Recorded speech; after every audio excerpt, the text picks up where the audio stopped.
lesson in English is describing one's drawing or writing a descriptive paragraph. So this is our lesson. So what is that? So in this lesson, you will have two objectives. So first one is to describe your drawing based on the stories or poems you have listened to using simple and compound sentences. So the keyword here is the word describe. Sorry.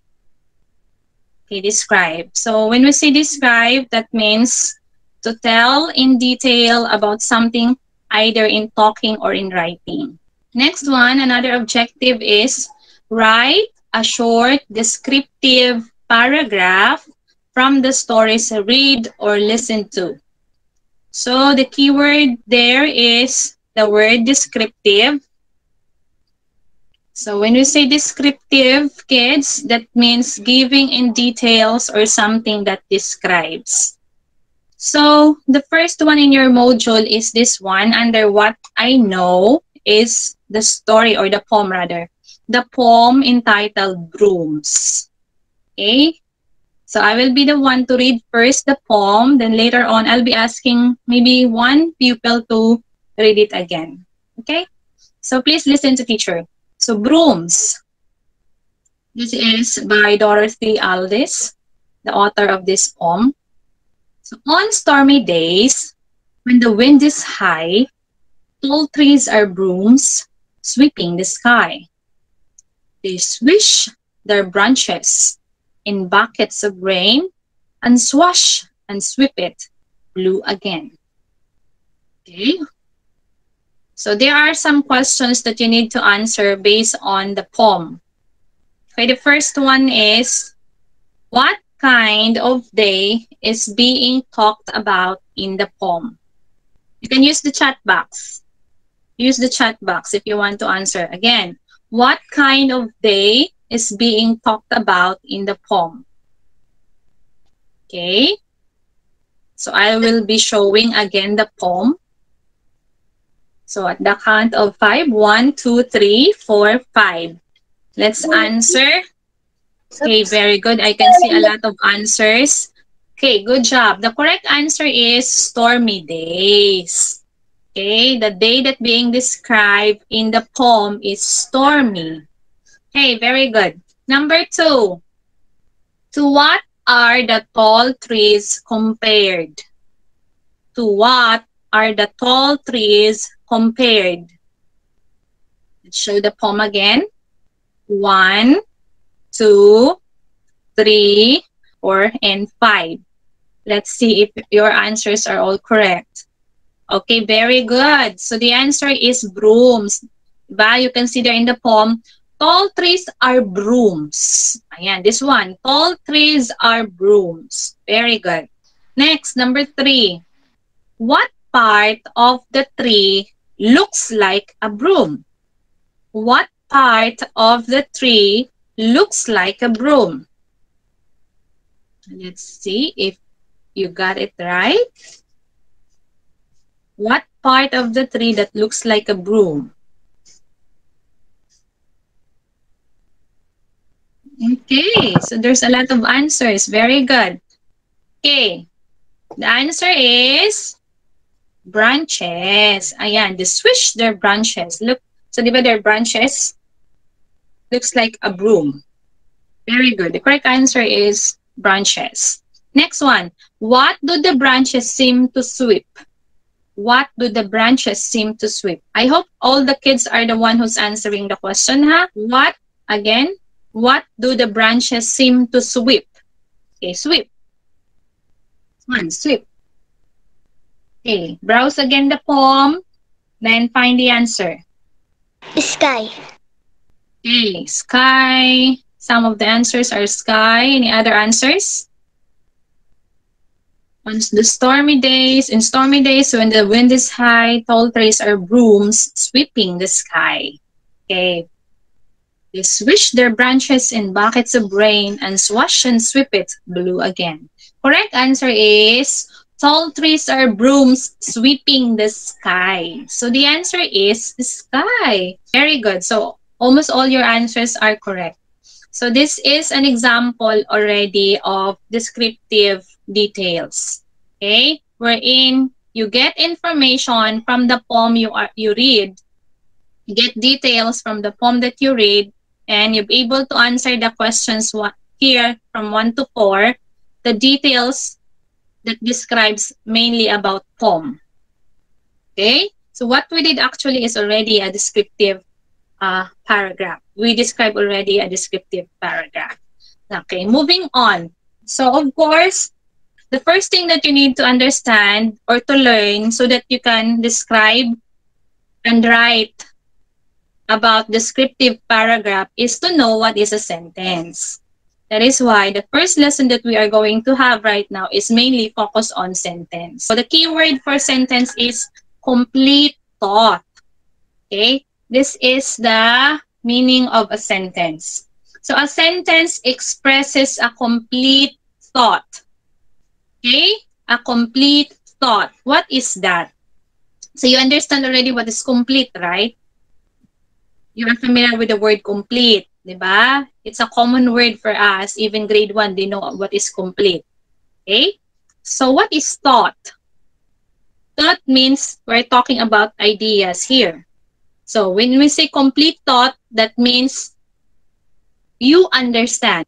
There is a complete idea, there is a complete thought, that means you understand. If someone is telling you, someone is writing a sentence, then you understand it, then we consider it as a sentence. Because sometimes there are some phrases lang sinasabi. For example, if your classmate or your friend tell you, Anna, please get. Do you think it's a sentence? If your classmate just say, Anna, please get. Is that a sentence? Very good. It's not a sentence because it does not have a complete thought. Why not complete thought? Because there's no idea there. There's no complete idea that telling you what is to get. Ano yung kukunin? Kasi sabi lang niya, Ana, please kunin mo. O, sa Tagalog, Ana, please kunin mo. Diba? So, hindi buo, hindi complete. Ano yung sinasabi niya? Okay, so that's an example of phrase in English. So, phrase ang tawag lang doon. So, if it is a phrase, hindi yan buo, hindi complete. It's not a complete thought. But if it is a sentence, it should be expressing a complete thought. For example here, teacher has an example. This is an example of a sentence. Danish drinks his milk every day. Danish drinks his milk every day. Do you understand this sentence? If you read this one, Danish drinks his milk every day. Do you think it has a complete thought? Yes. Yes, definitely. Yes. Because and just use the raise hand button, or I mean, use your thumbs up. Teacher can see you, or use the chat box. Okay, please do not open the microphone because it will disturb our class. Okay. Thank you so much for showing your thumbs up. Very good, kids. Okay, thank you for following the rules. Okay, so Danish drinks his milk every day is an example of a sentence, kids, because it has a complete thought. We can understand it. There is an idea that telling us. Okay, so why it has a complete thought? Okay, the reason is you understand the sentence. If you understand the sentence, that means it has a complete thought, and it is a sentence, not a phrase. Okay? Now, let us discuss it further. I hope you understand what is a sentence already. Now, let's discuss that further. Again, when you say a sentence, when you say sentence, another thing, it begins with a capital letter. Okay, take note of this, kids. You are already in grade 3, and I know most of you still got it wrong sometimes when you write a sentence. Again, if it is a sentence, begins with a capital letter. When you start writing your sentence, make sure that it is in a capital letter. The first letter that you're going to write, it should be in a capital letter. Okay? Because if it is not in a capital letter, your sentence is already wrong. Later, teacher will be giving an activity. You should follow this. Even if your answer is correct, if it is not written in a capital letter, then your answer is wrong. Okay? Because that's the rule, the number one rule. Begins with a capital letter. Another one, it ends with a period, a question mark, or an exclamation point. So a sentence sometimes, most of the time, we write our sentence with a period at the end. But there are some cases also that you need to write question mark, especially if you are asking a question. If you're asking questions, you need to write question mark at the end. Or if you are expressing emotion, you need to write exclamation point at the end. Meaning to say grade 3, not all the time, you are going to write period at the end. You can also write question mark or exclamation point. Depends on the sentence that you are going to portray or to tell. Okay? But without this, without period at the end, without question mark at the end, without exclamation point at the end, that's not a sentence. Okay, next. It has a subject and a predicate. It should have a subject and a predicate. Teacher, what's that? I think that's my first time to hear subject and predicate. Okay, let's discuss further. This is what I'm telling you a while ago. So, Danish drinks his milk every day. Look at the letter D here. Letter D is written in a capital letter because you need to begin your sentence in a capital letter, okay? Next one ends with a period. That's why there's a period here. Another one, question mark. Okay, if you're asking, so you need to put question mark. And then the exclamatory point. This is what I'm telling you a while ago. Okay, next one is, let's focus on the subject and predicate. Teacher, what's that? Okay, in this sentence, Danish drinks his milk every day. We need to find the subject and the predicate. Where is the subject here? Can you please use the chat box? Then tell teacher what is the subject. Who is the subject in the sentence? All right. Danish milk. Danish, milk. Okay, let's see. All right. So the subject in the sentence is Danish. Okay, very good. This will answer Danish. Grade 3, the subject in this sentence is Danish. How about the predicate?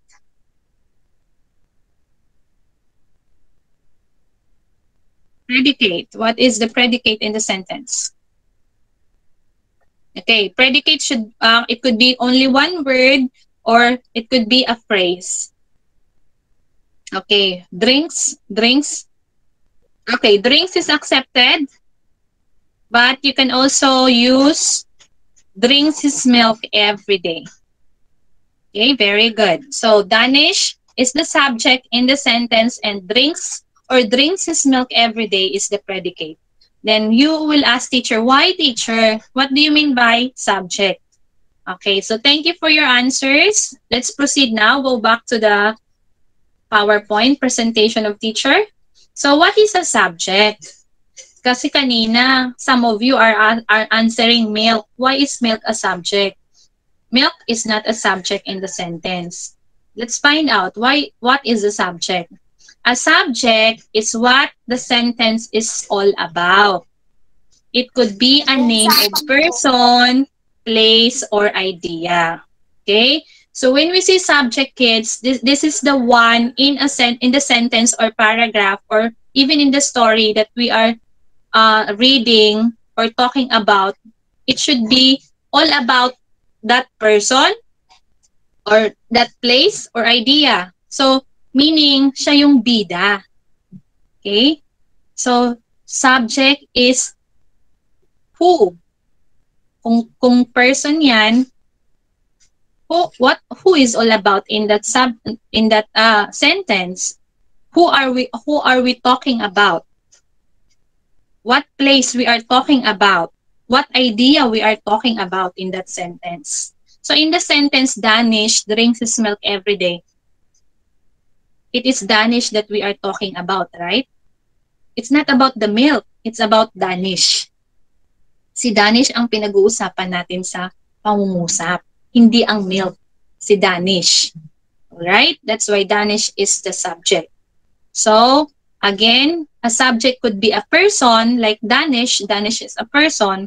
Sometimes it could be a place or lugar. Sometimes naman idea. Then, how about the predicate? So, while the predicate tells something about the subject. So, predicate tells something. So, nagsasabi lang siya about the subject. For example, drinks his milk every day. So, drinks his milk every day is a predicate. Why? Because it tells about Danish. What is Danish doing? He drinks his milk every day. Okay? Drinks his milk every day is a predicate again because it tells something about Danish. What is Danish doing? So Danish is drinking his milk every day or drinks his milk every day. Alright? So again, please take note of this. Sentence, it should have a subject and a predicate. Moving on. So, aside from that, sentence also grade 3 has types. So, sentence has types. What are the types of sentences?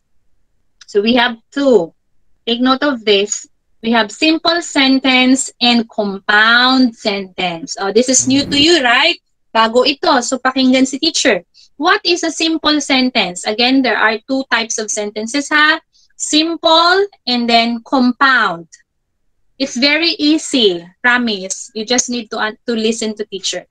Okay, when we say simple sentence, kids, it contains one subject and one predicate. Okay, only one subject and one predicate. Again, one subject, one predicate. Example there, the family swims at the beautiful beach of Puerto Galera. The subject there is only one. What is that? The family. Isa lang ang pinag-uusapan. Isa lang ang subject, isa lang ang predicate. What is the predicate there? Swims or swims at the beautiful beach of Puerto Galera. That's what the family is doing. Isa lang ang ginagawa nila. Isa lang ang nagdi-describe sa family. Okay? That is a simple sentence. Very easy, right? Only one subject and one predicate. Okay? Next one is compound. Compound sentence. Compound sentence. So, compound sentence has two simple sentences joined by a conjunction.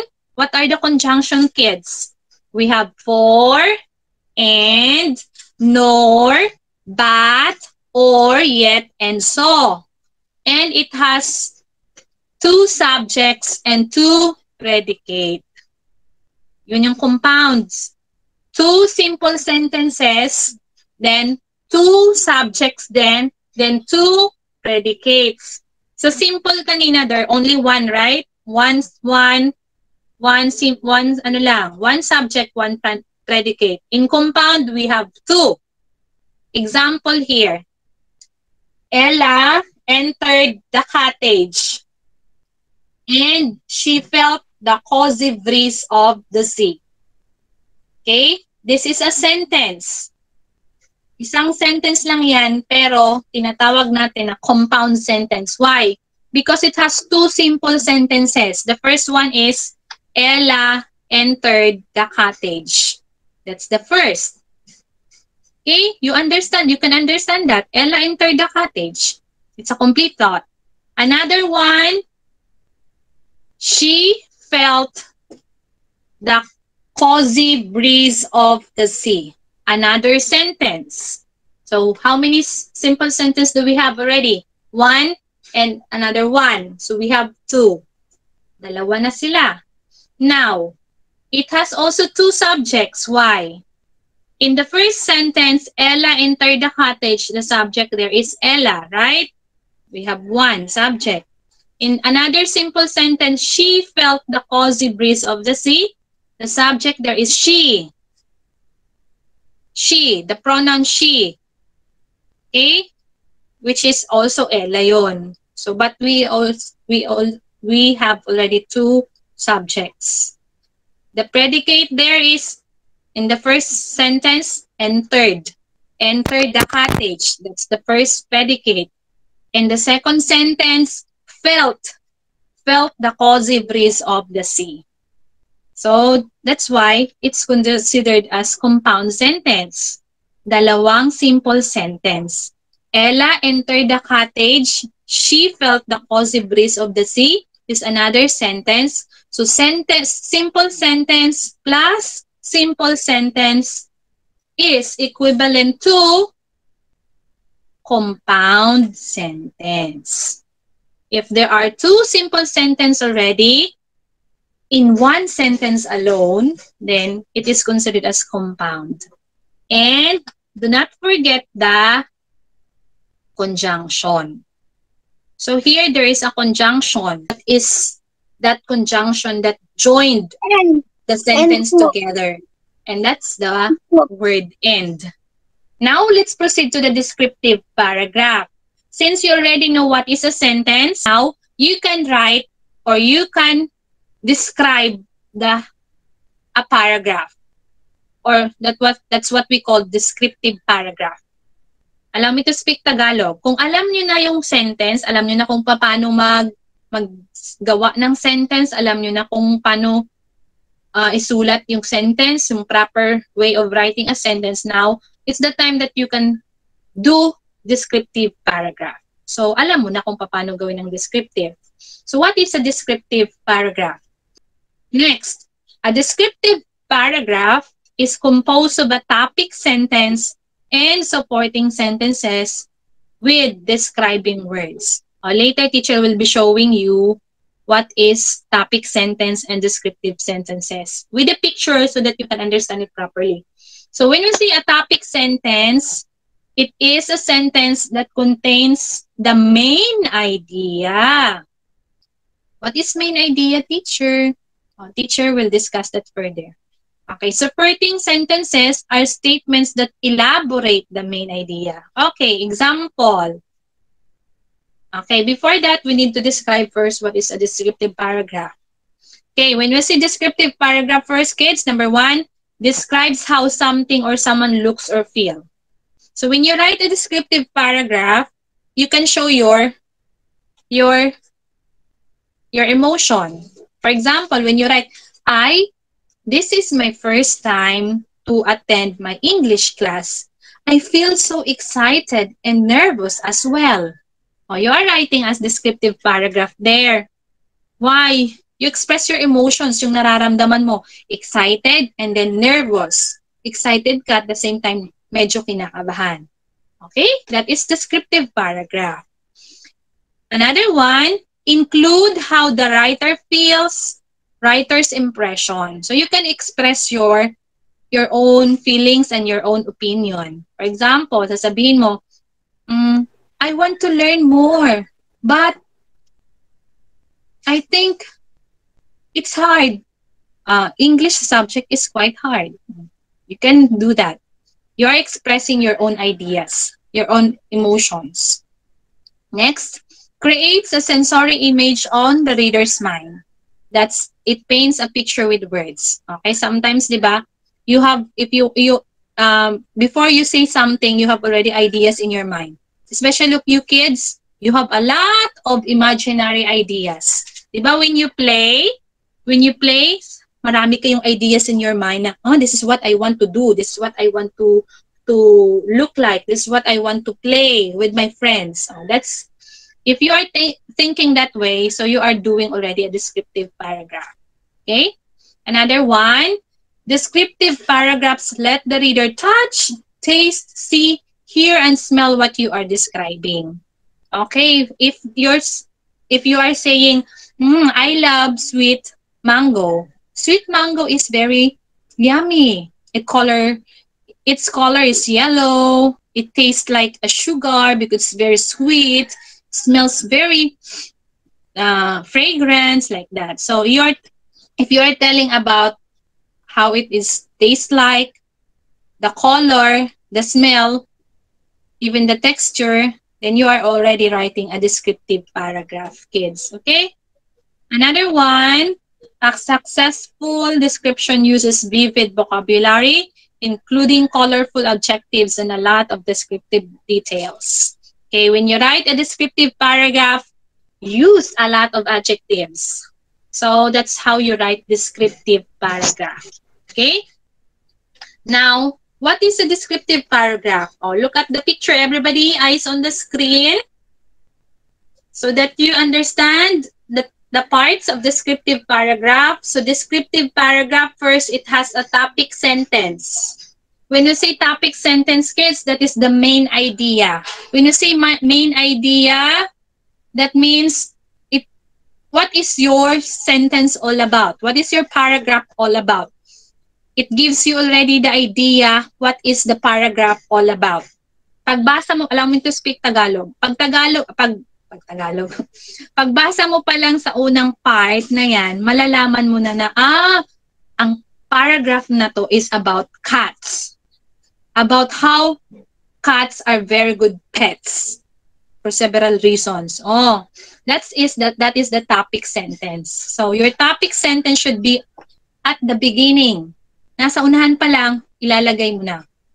Okay? For example here, cats are very good pets for several reasons. So that is your topic sentence. That is your main idea. You already telling your readers, the one who will read the paragraph, that your paragraph is about cats. Okay? So for example, if you're going to write it, the teacher asks you to write a descriptive paragraph, kids, about your favorite toy. O toy ha, the topic is toy. So on your first paragraph, you're going to write your topic sentence already, your main idea. So the first thing that you need to know or to think is, ano ba yung favorite toy mo? So ilalagay mo na dyan, cars are my favorite toys. They are very colorful. Oh. So that's your main idea. You give already an idea. Binigyan mo na si teacher. Pag ako magbabasa, alam ko na ang favorite toy niya kahit hindi ko pa binasa. Ang sabi niya dyan, cars. Oh. So alam ko na ang favorite toy mo ay cars. Kahit hindi ko nabasahin lahat ng buong paragraph mo, alam na ni teacher na cars ang iyong favorite toy. Kasi you already have your topic sentence. Okay? Another one is the supporting sentence. Ayan. Oh, look at the PowerPoint presentation. So this is now your supporting sentences. Meaning, okay, supporting ideas or sentences elaborate. It's elaborate the ideas. Okay?